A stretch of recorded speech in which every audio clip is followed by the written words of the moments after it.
debated telling this story because of the stigmas behind cannabis, and I really debated writing this book. And I chose Forbes, first of all, because they said, we're going to allow one book, it has to be a memoir, and we're going to give you the contract to write about cannabis, but it has to be educational.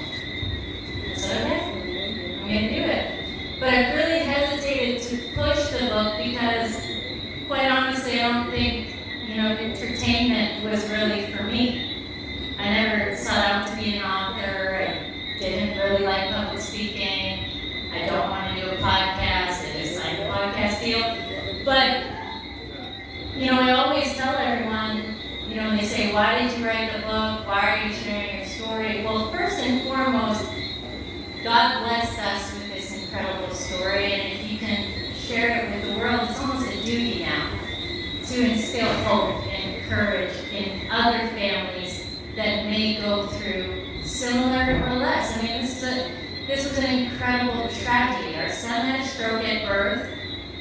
He was my third child. I birthed 5 out of Grandson and I's 14 children. 5 came out of this body. And, he had a medically induced coma. And at 28 days old, that's when they did the surgery to remove pretty much his entire left brain. So this boy on the cover of this book, he at 6 months old was no different than a newborn. We were told he would never use the right side of his body. He would never eat on his own, breathe on his own, have no memory, and just a really bleak life.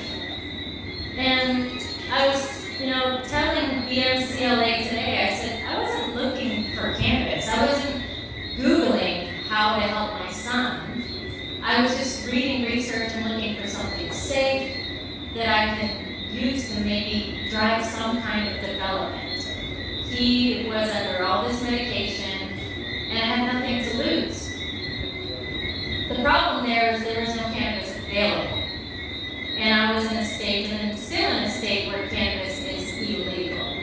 And really the information on cannabis is not the medical side or the scientific side. So when I felt like I had the opportunity to try something, I went into the lab and I formulated my son's medicine.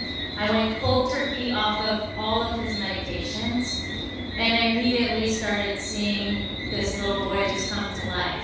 The first thing was that the right side of his body, he started to use, and he wasn't favoring left over right. So if you remember in Biology 101, left controls right. He's missing 40% of his left. And he started crawling, and he wasn't favoring left over right. 14 months old, he was walking, and today he's 7 years old, he's in the 2nd grade, and he has no developmental deficits. He's perfectly normal. Filipino Jamaican baby. Yes. And that's the story of Macario. And so what's the mission now? The mission is more stories like Macario's.